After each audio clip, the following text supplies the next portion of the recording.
Good morning, everyone, and thanks for being here. And I also want to thank the organizers for inviting me to present some of the results in my group, and also for accepting. I mean, usually I don't like to come to conferences for just one day, but it just happened that I had some previous commitments, but they accepted that, so I also thank them for this. And what I'm going to explain in my talk is a sort of, I'm going to explain some relatively old results that are related to this non-commutative polynomial optimization problems, and then I will tell you about some results and even work in progress where we use the structure I'm going to tell you about. So it could be that you know part of it, so I'm sorry for that, but sometimes it's also not so bad to listen to something that you already know. And then I guess in the last part, it will be mostly about applications of this mathematical structure. So I hope it will be interesting for all of you. Okay, so what is the problem I have in mind? So the problem, I will first phrase it in terms of classical variables. So you have a polynomial of some classical variables, and these are minimization. You have to optimize, minimize. It's subjected to some polynomial constraints that are here, and these are polynomial of bounded degree. And a way of tackling these problems was obtained by Lasser and Parrillo, who introduced a hierarchy of semi-definite programming relaxations, and that is such that the optima of all these relaxations converge to the search solution. So what happens, you construct, well, you will see it later because when I explain it for the quantum case. So what you construct are relaxations that are of increasing, say, complexity, and this tends to the optimal solution of this problem if some reasonable conditions are satisfied. Okay, I know because I've been working on that, especially some years ago, but I'm not an expert on these things. So basically what you use are some results for convergence based on something called the positive T-length sets that I will also tell you about. Sorry. Okay, so now what we did in our work was to find the non-commutative analog of this problem. Okay, so you do the same as it was here, but you replace numbers by just operators. Okay, so you have, then you want to minimize over the minimum eigenvalue or the overlap with a quantum state of a polynomial of some operator subjected to some operator positivity constraints. And where these, again, are polynomials of a bounded degree. Now, perhaps the first important thing to notice here is that I don't say anything about where these operators act on. Okay, so it's an arbitrary vector space.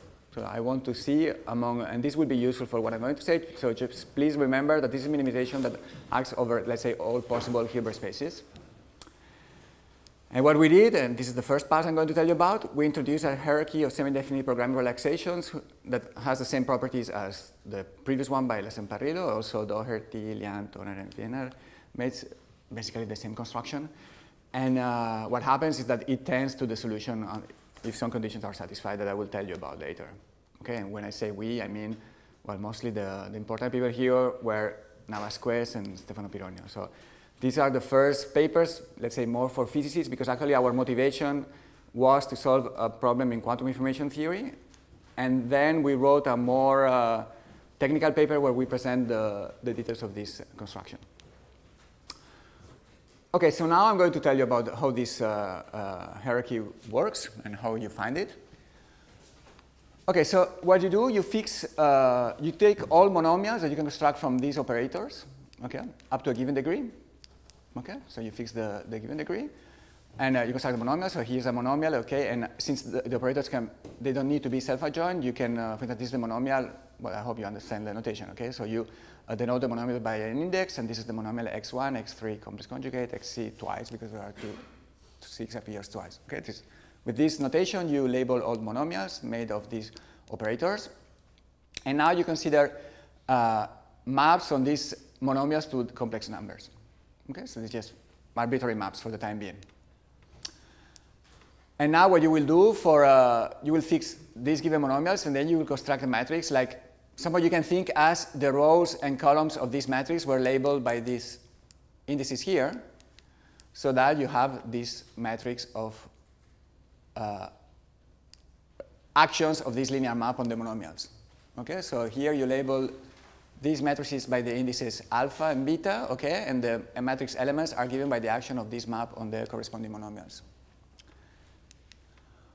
Okay, and now you can also consider other matrices that are called localizing matrices. So what you do, you inject somehow the polynomial given by this, sorry, maybe the notation, it was a bit, for instance, you take any polynomial, for instance, those polynomials here or this polynomial here. So we are going to take these polynomials here.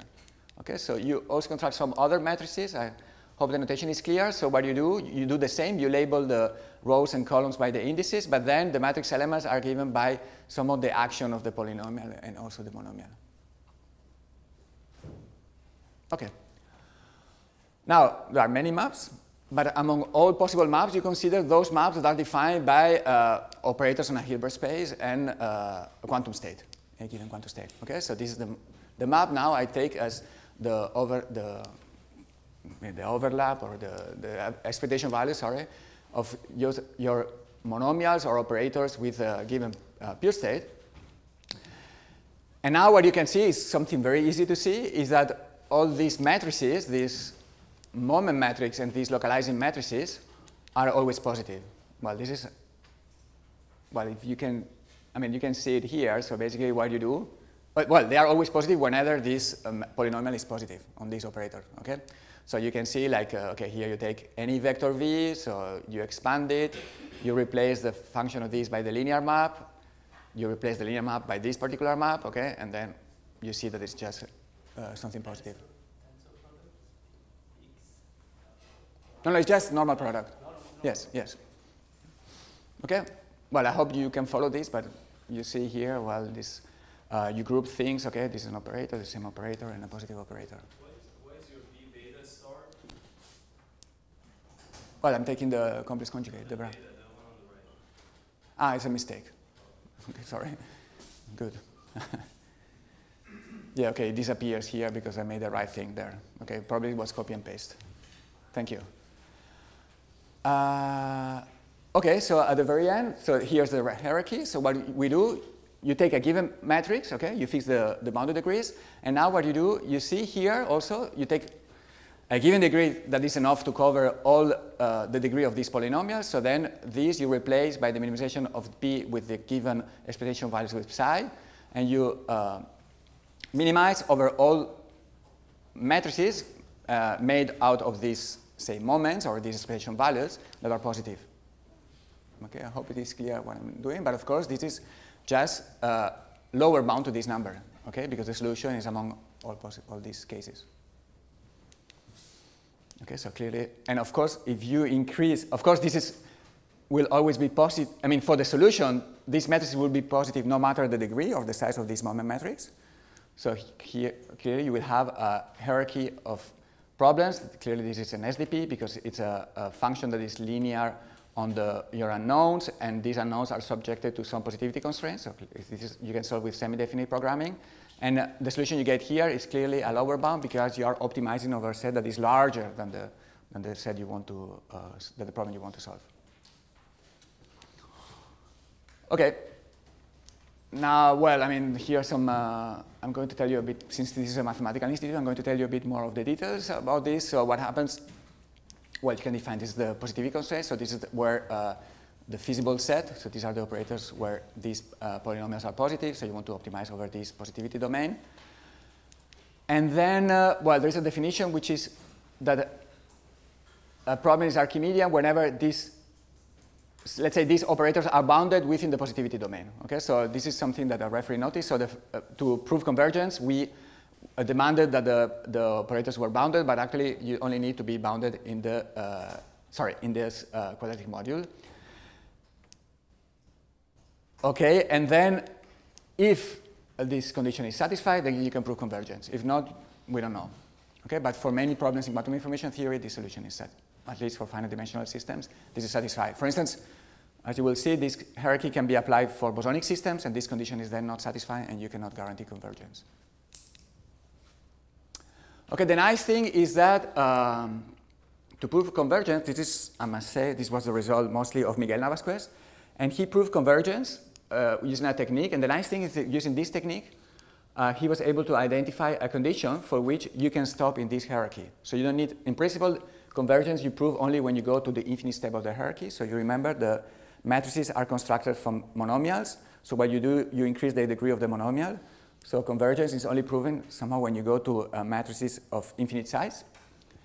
But if some conditions are satisfied on the rank of these matrices when you go higher in the hierarchy, you can stop and you know that you have reached the solution.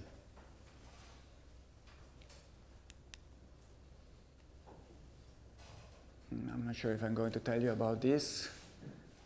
Okay, I think I'm going to. Well, okay, the nice thing also is that then we learned from classical papers, and in the classical papers they don't prove. So, okay, well, just, sorry. So what you can do, you can also consider the dual of the hierarchy of the SDP, and then it happens to be the one that I'm not going to prove it, but it happens to be the one that you are here. So since it's the dual, then this is lower bound to the solution of the hierarchy, which in turn is a lower bound to the solution you are looking for. And now, as it happened for the classical case, you can prove also the convergence of the hierarchy using the non-commutative analog of the positive-valence sets defined by Putinar to find the convergence of the classical hierarchy. And this non-commutative analog was obtained by Elton and McCulloch.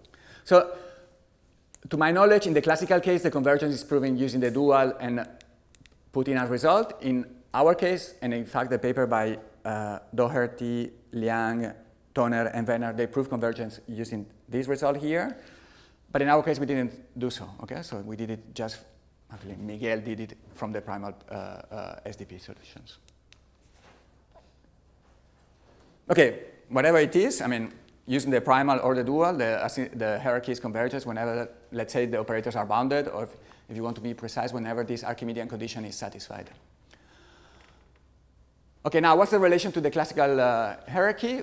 Well, what you can see is that if you take this problem, and I'm going to use this later, and if you just impose that the operators commute, then you can prove that this is equivalent to the classical problem. Okay? But so it's in the sense that you get the same solution, as you will see, it's not fully equivalent in the sense that, let's say, intermediate steps of this hierarchy are not equivalent to the intermediate steps of this hierarchy. Okay? What I'm saying is that the solution you get here is the same as here. I'm not saying that the hierarchy is completely equivalent in the intermediate steps of SDPs. You will see an example later. But the solutions of these two problems are identical. And it's also funny because if you don't take this commutative relation, I mean, the complexity of the problem might be very different. So for instance, you can have this problem here and this problem here. And well, this is easy and this is hard. Okay, and they look the same, but the only difference is that these objects are non-commutative. Of course, when you add the non-commutativity, this tends to that, and then it becomes hard. But the important point here is that if you take, let's say, our construction and you impose the commutativity of all the operators, then you get the hierarchy tends to the same solution as the Lasserre and Parillo hierarchy. Okay, so why do we care about this, and I mean, I'm a physicist, okay, so usually I don't tend to think about these polynomial optimization problems during my working time. So actually we were led to this problem because of a physics problem. Okay, and actually this is related to something called the device-independent quantum information approach to quantum information theory. So I guess some of you know about it, maybe many, but I will just review.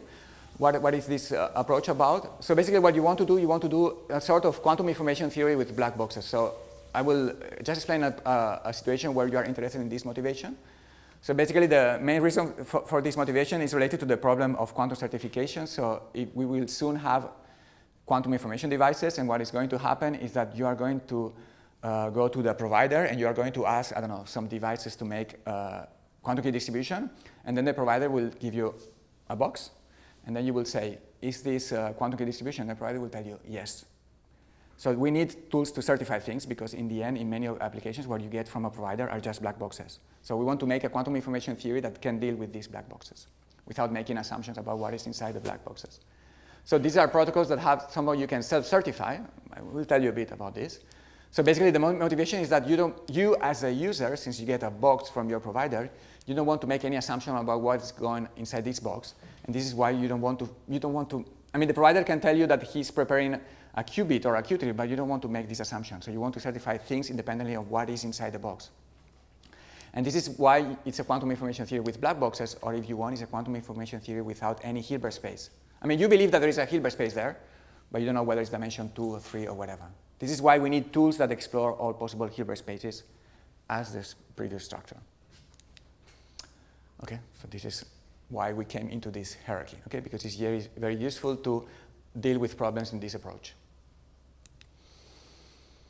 Okay, so what's the formalist? It's in this device-independent approach, I'm not going to use Hilbert spaces. Again, the Hilbert spaces are behind the scenes. I assume that these boxes are quantum, so that there must be a Hilbert space in this box, but I don't know. I don't want to make any assumption about this Hilbert space.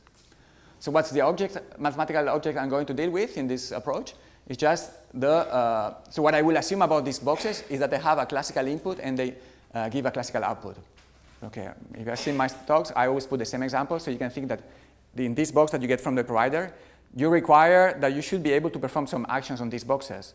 So a way of seeing this is like the provider puts some buttons on your boxes and you can press one of these buttons, or a knob that you can put in different positions. Well, whatever. You can feed the box with a classical input, and then the box gives you a classical output as a result. And this, you don't need to put any trust on the provider. You get the box, you press buttons, and you see the result.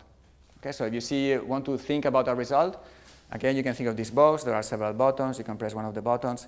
And the result, the box, at the bottom of the box, there are some lights. And when you press one of the buttons, one of the lights is on. And the label for the button you press is X, and the label for the light that is on is A. But it can be whatever, right? Any classical action and any classical result is good for my purposes. Okay, so you get these boxes. So for instance, Alice and Bob get these two boxes. And you just characterize the boxes by the statistics these boxes generate. And the statistics is just expressed in terms of a probability of observing output here and B here, given input X here and Y there. Okay, well, in security proof, okay, yes. This is, the statistics you see describes the behavior of the boxes. So what's that? It's mathematically something very simple. It's just a vector of probability distribution. So for instance, when you use classical input here and here, you have the probability of observing result 1 and 1 here, 1 and 2 here, and so on, up to result R and R here. So these are positive numbers that are normalized to 1. Then you have the same statistics when you press button here 1 and button 2 here. So you have a vector of probabilities, and so on, so on. Okay, so this is the language you are going to use to describe these boxes. So it's just a vector of probabilities. So these are positive numbers. They sum up to 1. So it's a vector that acts on of size m squared r squared, where m I took for simplicity the same number of classical inputs and classical outputs. They are positive and they sum up to 1. So this is the mathematical object you are going to use. But of course, here, again, we are going to assume that these boxes are quantum. And this is related to another fundamental problem, which is understand the correlation that you can observe among many different quantum devices. So here's the problem. So in my previous explanation, I was telling you that the provider gives these boxes to the users who want to run the protocol. For an experimentalist, this is like you prepare a quantum state and you make some measurements on a quantum state. Okay, so this is the source, is the provider. These are the particles that are being prepared by the source provider. And you use a classical input output to get results. And this is like making different measurements on your quantum particles. So what we want to understand, this is also a fundamental problem that is useful for device-dependent quantum information processing. We want to understand which correlations here I wrote it for many parties, but it can be only 2 parties, can be written as measurements, because I'm assuming that these boxes are separated, okay, acting on a quantum state.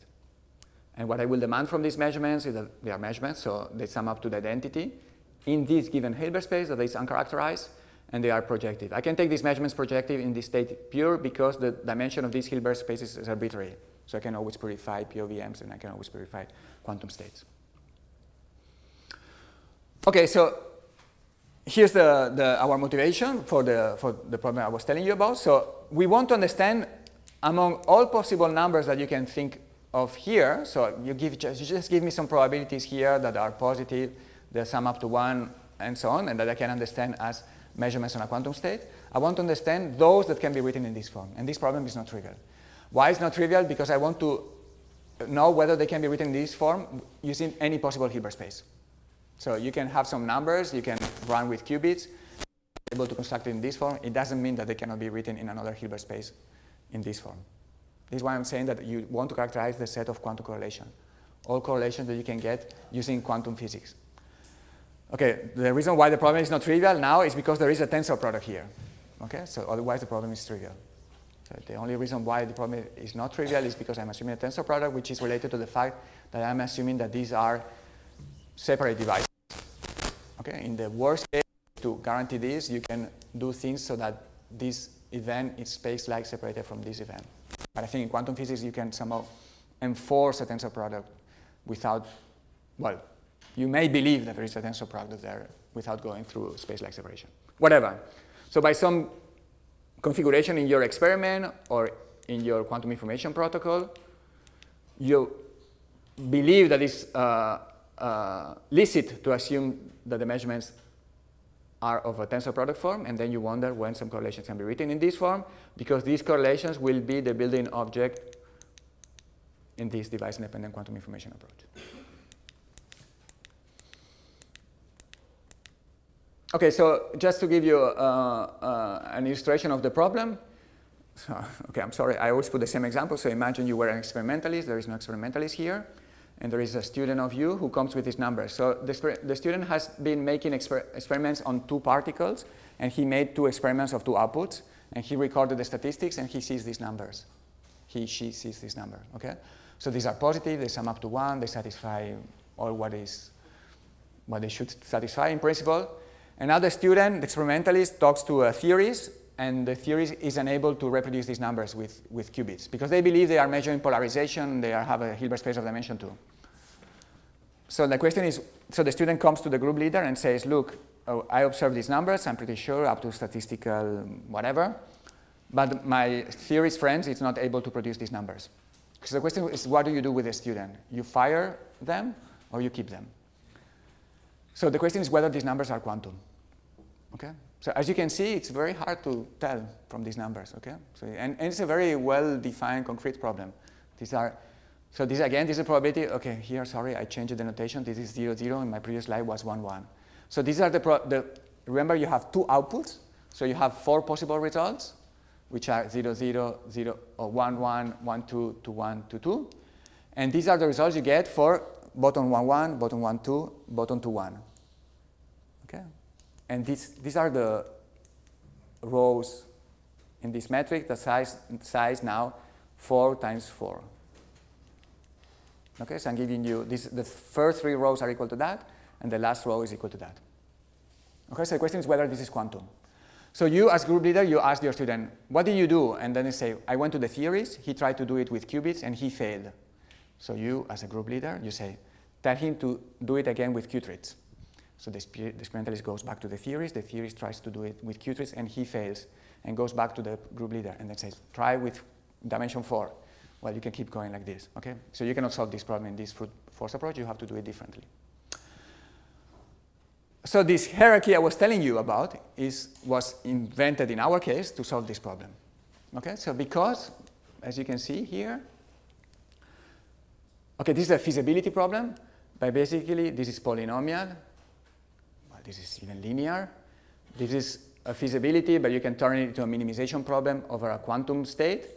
And what we did, we replaced the tensor product by a commutation relation. So what we demand is that the measurements on different parties commute, and this is again a polynomial. So this structure is the same as I was telling you, is a particular instance of this polynomial hierarchy. So what happens is that if you give me these numbers, a feasibility, you turn it into a minimization. This is something that I guess you understand that is easy. So then we run this hierarchy. So we construct what is called the moment matrix for this problem. And then we ask whether there is a positivity completion of this matrix. And this is the case. So whether it's a feasible, so there exists a feasible solution.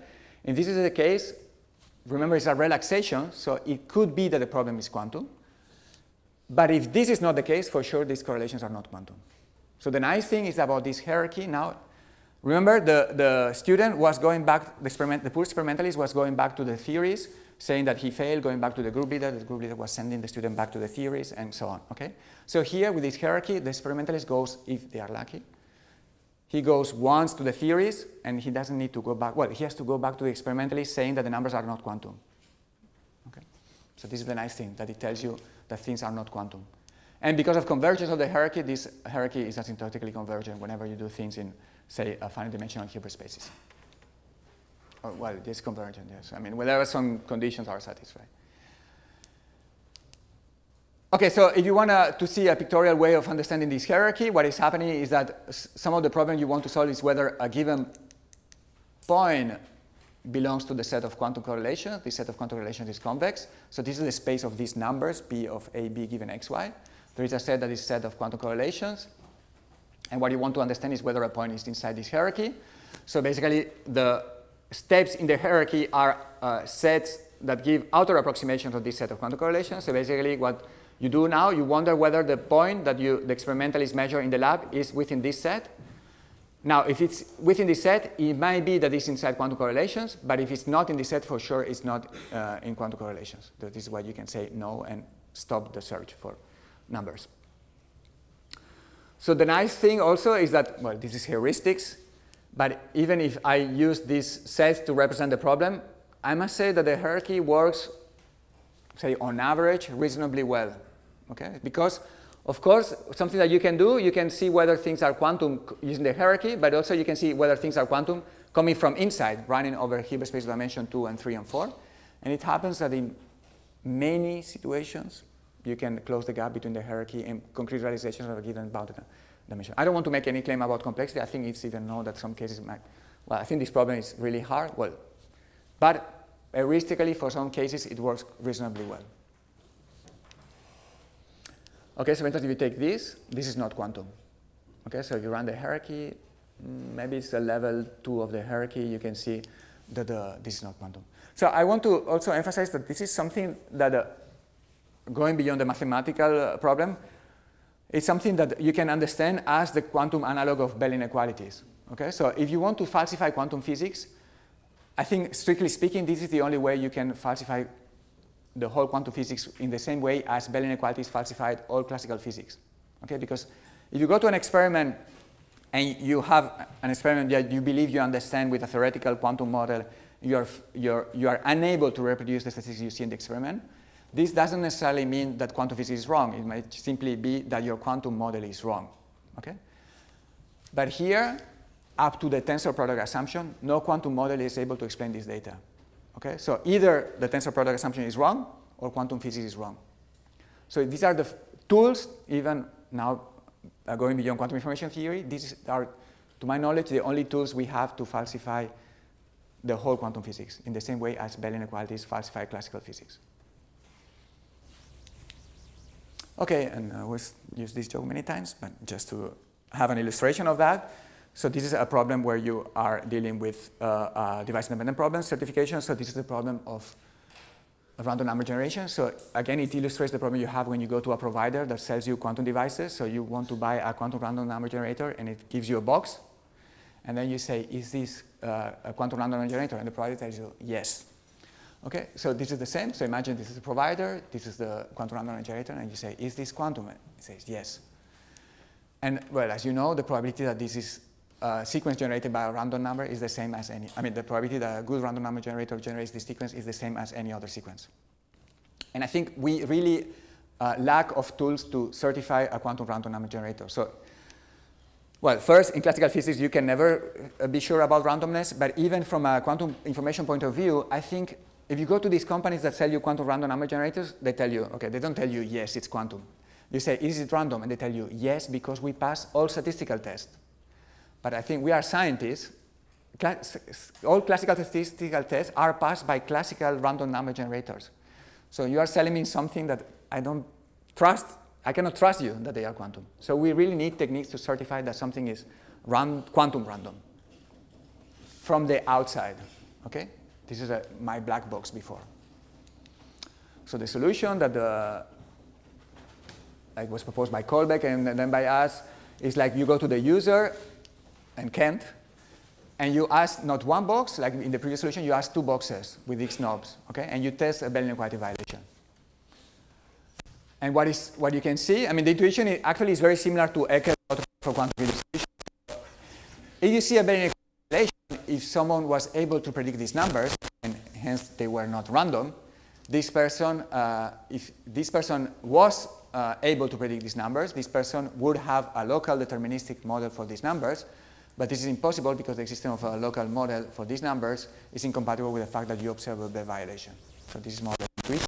And actually, you can make this intuition quantitative because you can bound the randomness of these outputs from the Bell violation you observe here. And again, you want to get these bounds for all possible Hilbert spaces, and then you have to apply the hierarchy I was telling you about.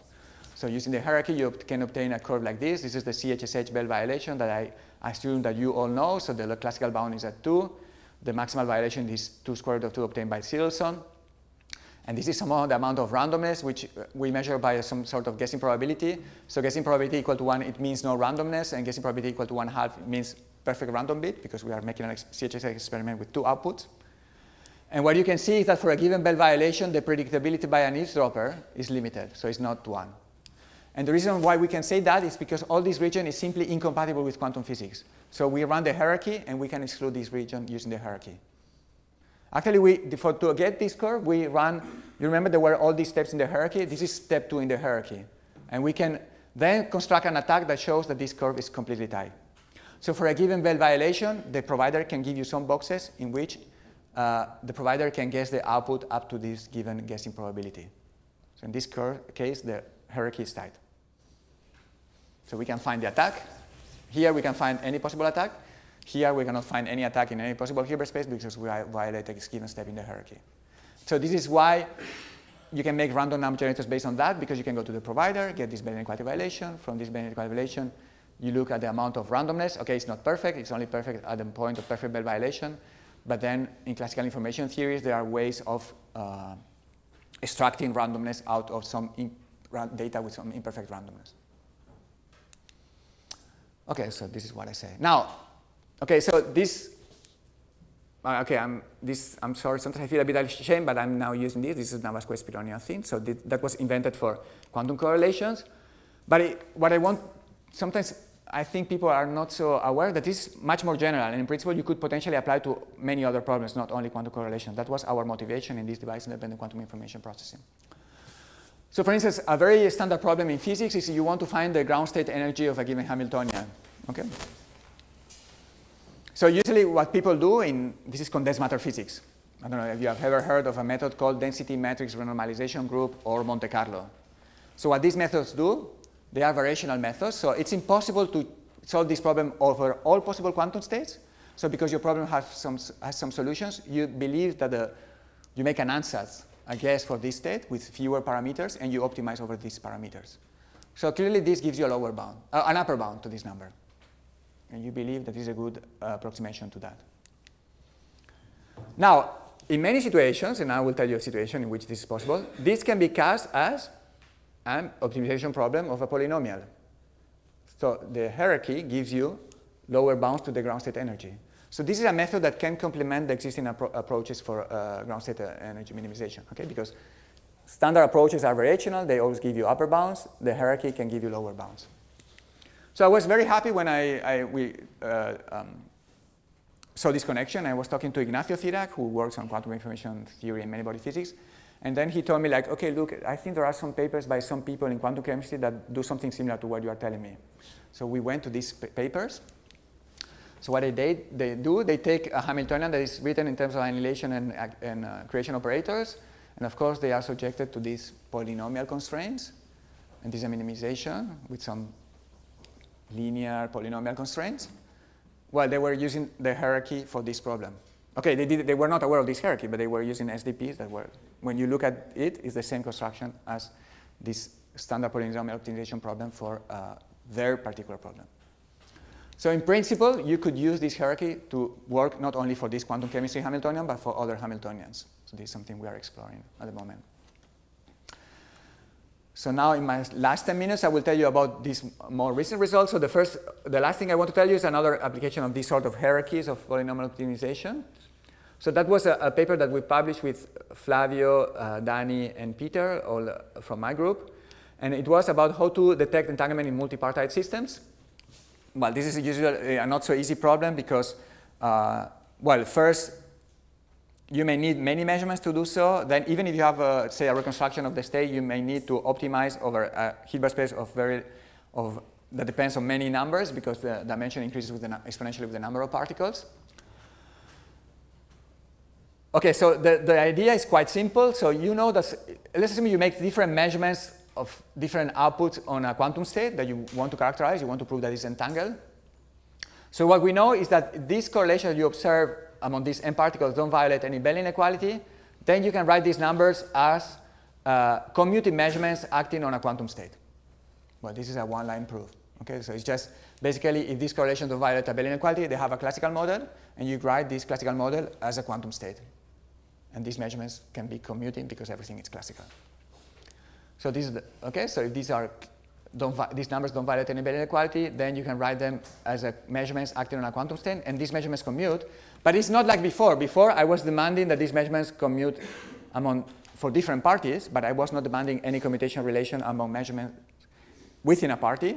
Now I will just simply add these extra commutation relations for the measurements of one party. Well, so that was NPA, so I was wondering whether numbers can be written in this form with some commutation relations. Now, on top of the ones I had, I add the commutation relations within a given party, or all given parties. And again, before, I was wondering whether numbers were quantum. Now, what I get is whether numbers are local.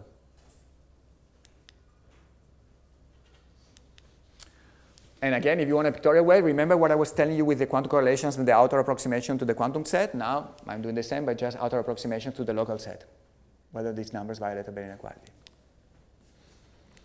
But I hope it's clear. The good thing is that the method works reasonably well. Again, we made some numerical experiments on that. Okay, there is a bit of... okay, so we did two types of experiments. The first one, we were taking states randomly, and we're making random measurements. So the good thing about this method is somehow it's blind, because you can take a state, you can make some measurements, you just take those measurements that you want, and you run the hierarchy. Okay, and then if you are lucky, you can see that the state is entangled. So what we did, we took some states, random states, and we took some random measurements. Okay, I don't want to make any claim. It was working reasonably well. Okay, these were the first numerical experiments. But then what we did, we targeted our method to some concrete states. So for instance, we took the W state, and we took these measurements sigma x and sigma z here, and we just took the correlation functions up to degree 4. Okay, so we just took these measurements here. Okay, so x and z for all combination of x and z for all sets of parties. So in the end, the number of measurements is the number of, say, expectation values you need are n to the 4. Okay, so I'm taking the moment matrix constructed from these numbers, and I'm demanding whether this matrix can be written. It's compatible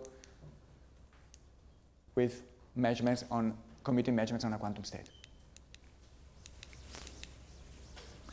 And just to see whether it was robust, we were adding some noise to that. Okay, and here's the result. So we turned this entanglement detection into a feasibility problem. So I want to see what's the noise that I had so that this is incompatible with local commuting measurements acting on a quantum state.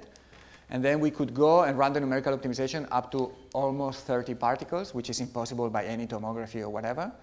And we could tolerate some amount of noise. Okay, I must admit it was decreasing with the number of parties, but it was non-zero, definitely non-zero. And we did the same for the GXZ. So we took this sigma d is a measurement that is between sigma x and sigma z. So we took all the combination of 4 of these observables, x and d. And then we also added a full body correlation. So this is sigma x on all m particles. And then we took another which is sigma d on the first particle and sigma x on the remaining particles. So the complexity again is n to the 4th, okay? And on top of that, I just add these two. So it's again n to the 4th. Okay? What I'm saying is that this effort with the number of particles scales polynomially here. And of course, we went up to here, it was 28. But the nice thing here is that the noise factor was somehow stable.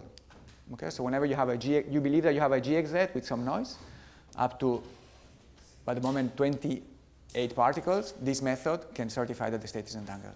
So what is sigma d? is a sigma x plus sigma z divided by square root of 2. So it's between x and z. Yes, could be. Sorry.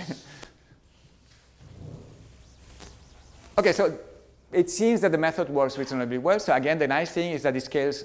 I mean, well, this some of the moral is like you fix some observables that they don't need to scale exponentially, and you run the method, and maybe you are lucky. And it seems that in some cases you can be lucky. Maybe it doesn't sound super exciting to you, but it works well. And the last thing, this is work. Actually, I shouldn't say in preparation, but actually it's work in progress. So it's something that where we wonder about the problem of causal networks. So here's the problem. So causal networks is just a situation where you have access to some variables. So these visible variables are the ones I put with circles. So I have A, B, and C. And you want to explain the causes that may explain the correlations you see among these variables. And well, this is a problem that appears in many branches of science. And what you do, you represent the causes by arrows, and then you have a directed cyclic graph. And you try to see whether a given pattern of causes is compatible with some correlations. You may also include latent variables that are variables that you believe might be there, but you don't have access to. Okay?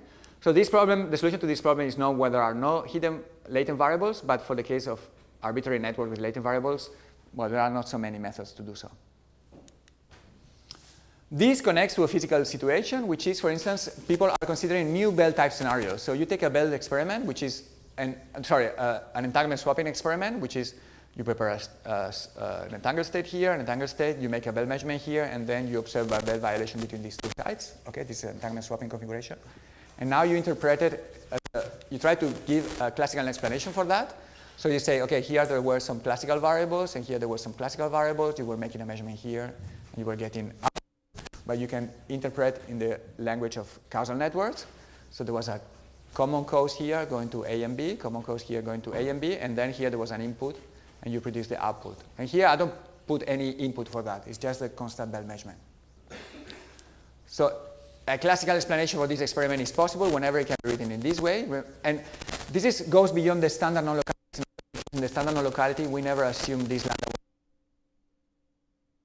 I have to put here two hidden variables. And these things make things more difficult because then the problem is not convex. So I wonder whether some classical results can explain this quantum experiment. So this was made papers in this direction. So we are working on trying to see if this sort of polynomial hierarchies can help for this problem.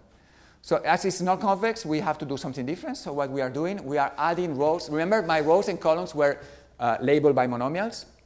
So now we add on top of that expectation values, which sounds as something not so smart, but it happens that it gives you some non-trivial structure. So here, for instance, in the previous case, you see, A and C, when you compute the expectation value of A and C, this is product because of the problem. So now if you add this, what happens is that the term 2, 3, yes, becomes equal to the term, no, 2, 3, yes, becomes equal to the term 3, 4. This doesn't need to be true in general, but here it will be because A and C are separated. So you have some extra constraints to the feasibility problem I was telling you about.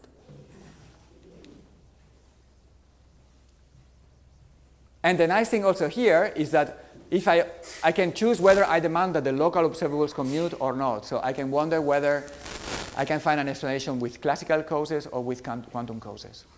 So I can move between classical and quantum causal networks just by adding this commutativity for the local observables, as I did for entanglement detection before. So for instance, we took this situation where you have a noisy entangled state. You make entanglement swapping here. So in the paper by Brassari, Gitan, and Pironio, they prove that this P if this P is larger than 1 over square root of 2, you make a Bell measurement here. You can make measurements so that there is no classical explanation for that. We reproduce that, so the scheme works. They did it with other methods. Now, the problem is that if you are an experimentalist and you want to make this experiment and prove a gap between classical and quantum situations, you have to produce a state that has P larger than 1 square root of 2. But then you violate CHSH Bell inequality, and you don't need to do so. Okay? So it's a very stupid way of proving a gap between classical and quantum regime. So here's a problem. Okay, maybe it's not a super deep mathematical problem. It's a problem where maybe you have to show creativity. Just find a simple network where we can go below this 1 over square root of 2. Okay, where you made a network made of these copies of this source. You make some measurements. It can be the entanglement swapping. It can be others. And you find a classical quantum separation for p smaller than 1 square root of 2. A simple one, okay? Why am I saying a simple one? Because we know there are networks where this happens. So for instance, we had a paper where we constructed a network made of these states. It was a star network. It was a star network made of more than 21 links.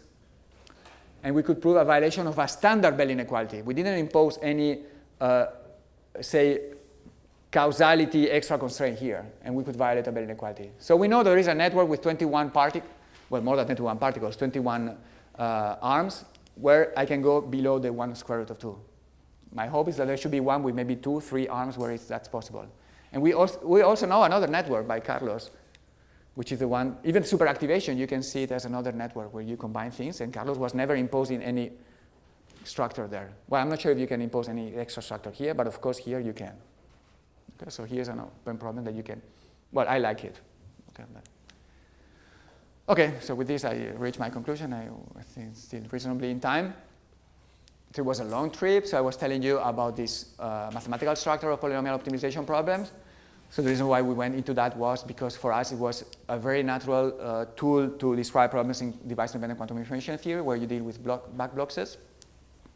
Then I was telling you that I believe here we have a tool that might be useful in other regimes, so for instance in many-body physics, to find lower bounds to ground state energy of many-body problems.